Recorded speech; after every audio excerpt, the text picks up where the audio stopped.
ગઈકાલે ભારતની સુપ્રીમ કોર્ટે એક એવો આદેશ કર્યો છે કે જેનાથી ભારતની ઇલેક્શન કમિશન જે છે એને એક જબરજસ્ત તમાચો પડ્યો છે.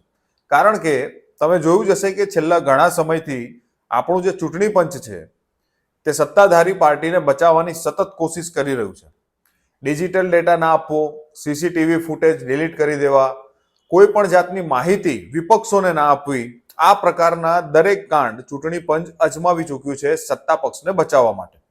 પણ જ્યારથી રાહુલ ગાંધીએ વોટ ચોરીનો ખુલાસો કર્યો છે અને ચૂંટણી પંચે આપેલા 7 ફૂટના ઢગલાને જે ફિઝિકલ ડેટા આપવામાં આવ્યો તે ઢગલાનું એનાલિસિસ કરીને જે ડેટા બહાર કાઢ્યો છે એનાથી ચૂંટણી પંચની અને સત્તાધારી પક્ષની પોલ ખુલી ગઈ હોય તેવું લાગી રહ્યું છે.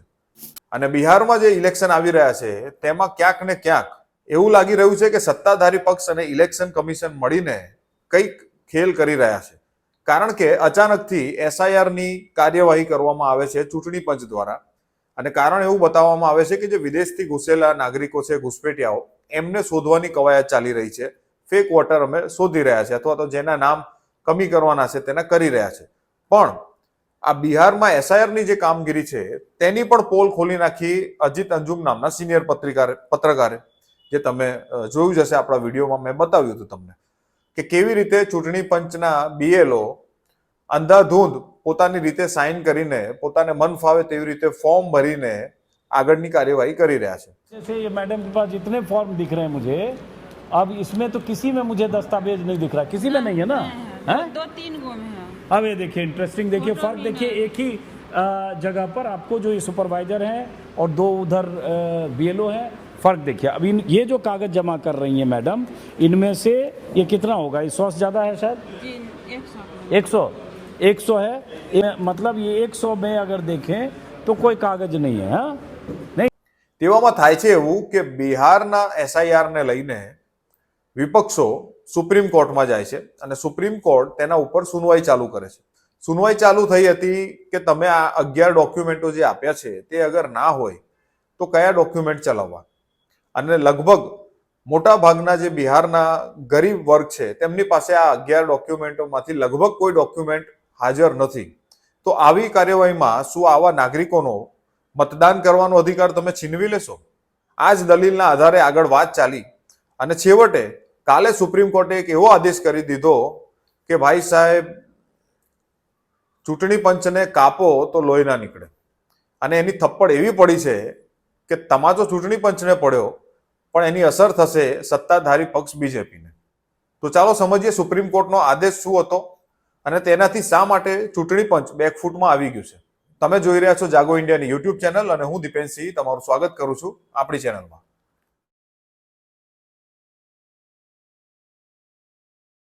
વિપક્ષો સુપ્રીમ કોર્ટમાં ગયા હતા એ મુદ્દાને લઈને કે બિહારમાં જે એસઆઈની કામગીરી ચાલી રહી છે એમાં ચૂંટણી પંચે એકાએક 65 લાખ વોટરોના નામ કાપી નાખ્યા. હવે વિપક્ષ આ વોટરોના નામને ડિટેલ માંગી રહી છે પણ તે પણ આપવાની ચૂંટણી પંચ ના પાડે છે. તો શું આ 65 લાખ વોટરો જેમના નામ કપાઈ ગયા તે ભારતના નાગરિક નથી? શું એ લોકોને જાણવાનો હક નથી? શું એમના પરિવારોને જાણવાનો હક નથી? કારણ કે આ 65 લાખ વોટરોમાંથી 22 લાખ વોટરો તો મૃતક છે, જેઓ મરી ગયા છે. તો એમના પરિવારોજનો એમના નામ કઢાવશે કે નહીં? તો એની માહિતી ક્યાંથી મળશે? એ તો ચૂંટણી પંચે આપવી જ પડશે. પણ આ માહિતી ચૂંટણી પંચ આપી જ નહોતું રહ્યું અને જેના કારણે સુપ્રીમ કોર્ટમાં બબાલ ઊભી થઈ ગઈ. એટલે જસ્ટિસ બાગચીની જે બેચ હતી સુપ્રીમ કોર્ટમાં જે આ મામલો સંભાળી રહી હતી અથવા સાંભળી રહી હતી, તેમણે એક બહુ જબરજસ્ત આદેશ કાલે બહાર પાડી દીધો. અને એ આદેશ હતો કે તમે જે 11 ડોક્યુમેન્ટ માંગો છો સાબિત કરવા માટે કે ભાઈ તમે મતદાનને લાયક છો ભારતમાં, એમાં આધાર કાર્ડને ઉમેરો. આ એ આધાર કાર્ડ છે કે જેને પહેલા જ આ લોકોએ માઇનસ કરી દીધું હતું એ સૂચિમાંથી કે આ ડોક્યુમેન્ટ અમે નહીં ચલાવીએ. અને ક્યાંક ને ક્યાંક આમાં સત્તાધારી પક્ષ પણ, ગૃહ મંત્રાલય પણ સામેલ હોય તેવી શંકા ઊભી થઈ રહી હતી. કારણ કે જેવો ચૂંટણી પંચ આ નિર્ણય લે છે કે આધાર કાર્ડને આપણે ગણવાનો નથી, એના જસ્ટ થોડાક દિવસ પહેલા જ આધાર કાર્ડમાં એક બહુ મોટો ચેન્જ થઈ જાય છે, જે કદાચ તમે પણ ધ્યાન પર નહીં લીધો હોય, એ તમારે ધ્યાનમાં લેવો જોઈએ. હવે જે તમે આધાર કાર્ડની પ્રિન્ટ ઓનલાઈન કઢાવો છો તેની અંદર એવું લખાઈને આવવા લાગ્યું કે આધાર કાર્ડ એ ભારતની નાગરિકતાનો પુરાવો નથી. તો શા માટે ભારત સરકારે આ પ્રમાણે આધાર કાર્ડમાં ચેન્જ કરવો પડ્યો? અને આ ચેન્જ કર્યા બાદ ઇલેક્શન કમિશન બિહારમાં 11 પુરાવાનું એક લિસ્ટ જાહેર કરે છે કે આટલા પુરાવા અમને આપો, આમાંથી કોઈ એક પુરાવો તમે આપશો તો અમે તમને ગણી લઈશું. પણ આધાર કાર્ડ ને પેન કાર્ડ નથી ગણતું. શા માટે? અથવા વોટર કાર્ડ નથી ગણતું.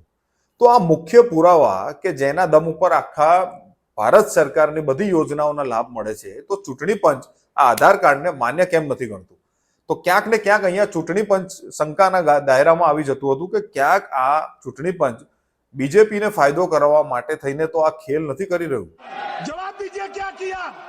એટલે સુપ્રીમ કોર્ટે આ બાબતની ગંભીરતા નોંધી અને એમણે આ આદેશ કર્યો કે તમારે આધાર કાર્ડને માન્ય રાખવું પડશે. આ વિપક્ષ માટે બહુ મોટી જીત હતી અને ખાસ કરીને બિહારની જે ગરીબ જનતા છે, જે મોટા ભાગનો વર્ગ બિચારો બહાર જોબ કરે છે, તેમના રાજ્યની બહાર જઈને પોતાની રોજગારી શોધે છે, એવા લોકો માટે, નાના લોકો માટે આ બહુ મોટી જીત હતી. અને સાથે સાથે બીજો એક આદેશ એવો કરી દીધો કે આ દરેક વસ્તુની, આ જે તમે વોટર કાપ્યા છે કે છાંટ્યા છે તેની માહિતી ઓનલાઈન કરો અને આ જે લિસ્ટ તમે જાહેર કરશો એ લિસ્ટના નામ એ રીતે પ્રકાશિત કરવાના કે એ નામ શોધવામાં કોઈને તકલીફ ના પડે. તમે જે જૂની સિસ્ટમ હતી તમારી વેબસાઇટ ઉપર કે 2003ના લિસ્ટ તમારે શોધવા હોય તો તમે વ્યવસ્થિત રીતે એમાં સિલેક્શન કરીને તમારું નામ શોધી શકતા હતા. તમારે એવું લિસ્ટ નથી આપવાનું કે જે તમે રાહુલ ગાંધીને આપ્યું હતું, જે તમે ફોટો સ્કેન કરીને રાહુલ ગાંધીને પધરાવ્યું હતું. તો એ પ્રકારના લિસ્ટ નહીં ચાલે એવી સ્પષ્ટ સૂચના સુપ્રીમ કોર્ટે આપી છે. અને એમણે ખાસ કીધું કે ઉપરથી લઈને નીચે સુધીના દરેક જેટલા પણ સરકારી આયોગ કે સરકારી જગ્યા છે, પંચાયત હોય કે જિલ્લા અધિકારીની ઓફિસ હોય, એ દરેક જગ્યાએ આ લિસ્ટ એવી રીતે પ્રકાશિત કરો કે વ્યક્તિ એનું નામ શોધી શકે. એવું નહીં કે ભાઈ 20 લાખ 50 લાખ લોકોના નામનું PDF આપી દીધું, બસ પાના ફેરવતા જાઓ ને તમારું નામ શોધતા જાઓ. એ રીતે નહીં. જે રીતે ઇલેક્શન કમિશનમાં વ્યક્તિ પોતાનું નામ શોધી શકતી હતી, જિલ્લો, તાલુકો, ગામ, એ રીતે એન્ટર કરીને એ પ્રમાણે પ્રકાશિત કરો. આ જ્યારે આદેશ કરી રહ્યું હતું સુપ્રીમ કોર્ટ, ત્યારે ચૂંટણી પંચના જે વકીલ હતા એ સાહેબ આર્ગ્યુમેન્ટ્સ કરતા હતા, દલીલ કરતા હતા કે અમે રાજ્ય સરકારની વેબસાઇટ નથી વાપરી શકતા. શા માટે? તો તમે ના વાપરી શકતા હોય તો બીજી વેબસાઇટ બનાવો. સુપ્રીમ કોર્ટે એ બધા ઓપ્શન આપી દીધા કે ના કેમ થઈ શકે. સુપ્રીમ કોર્ટે એવું પણ સંજ્ઞાનમાં લીધું કે એવું લાગી રહ્યું છે કે ચૂંટણી પંચ બહાના બનાવી રહ્યું છે. અને વાત સાચી છે. તમે દરેક વાતમાં 2 મહિના 3 મહિનાનો ટાઈમ માંગી લો છો, એ કેવી રીતે ચાલે? આ સુપ્રીમ કોર્ટ એ છે કે જેણે ઇલેક્ટોરલ બોન્ડ માટે 24 કલાકની અંદર ડેટા મંગાવ્યો હતો અને SBI એ આપવો પડ્યો હતો. તો તમે તો ચૂંટણી પંચ છો, તમારે તો આપવો જ જોઈએ. તમે તો ખાસ જનતાના નોકર કહેવાઓ, જનતાની સેવા કરો છો, લોકતંત્રની રક્ષા કરો છો. અને સુપ્રીમ કોર્ટે ખાસ કહ્યું કે દરેક વ્યક્તિને જાણવાનો હક છે, મતદાતાને, અને મતદાતાને આ સંવિધાન હક આપે છે, અધિકાર આપે છે કે તેને જાણકારી સરળતાથી અને સચોટ રૂપે અને સ્પષ્ટ રૂપે મળે. આમ અહીંયા ચૂંટણી પંચની કાર્યવાહી થોડીક શંકાસ્પદ એટલે લાગી રહી છે કે પહેલો પ્રશ્ન એ ઉભો થાય કે આ 65 લાખ લોકોના તમે જે નામ કાપી નાખ્યા બિહારમાં, એની માહિતી કેમ નથી આપતા? તો એની માહિતી શું એટલા માટે નથી આપવામાં આવતી કે આ 65 લાખ લોકોમાંથી મોટા ભાગે મુસ્લિમોના વોટ કપાયા છે. આ પણ એક શંકાનો પ્રશ્ન છે, કારણ કે એવી વાત થઈ હતી કે જે બોર્ડરના જિલ્લા છે તેમાંથી મહત્તમ લોકોના વોટ કપાયા છે અને તે બાજુ બહુમતી મુસ્લિમ લોકોની છે. है ना? जी नहीं। अच्छा, अब आपको बता दें फर्क, यही बारीकी समझने की जरूरत है. वो जो थे उनके 90% मुस्लिम थे. इस बारीकी को समझिए.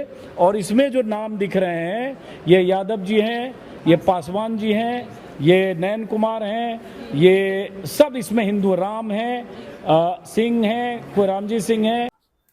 હવે આજે લિસ્ટ જાહેર કરવાની વાત કરી સુપ્રીમ કોર્ટે, એમાં એમના વકીલે, ચૂંટણી પંચના વકીલે એવી બી દલીલ કરી કે અમે આ લિસ્ટ જે BLA છે, મતલબ જે રાજકીય એજન્ટો છે બીજેપીના અને બીજી પાર્ટીઓના, એ લોકોને આપી દઈશું, એ લોકો પહોંચાડી દેશે. અમે એ લોકોને આપી હતી અને એ લોકો પહોંચાડવાના હતા.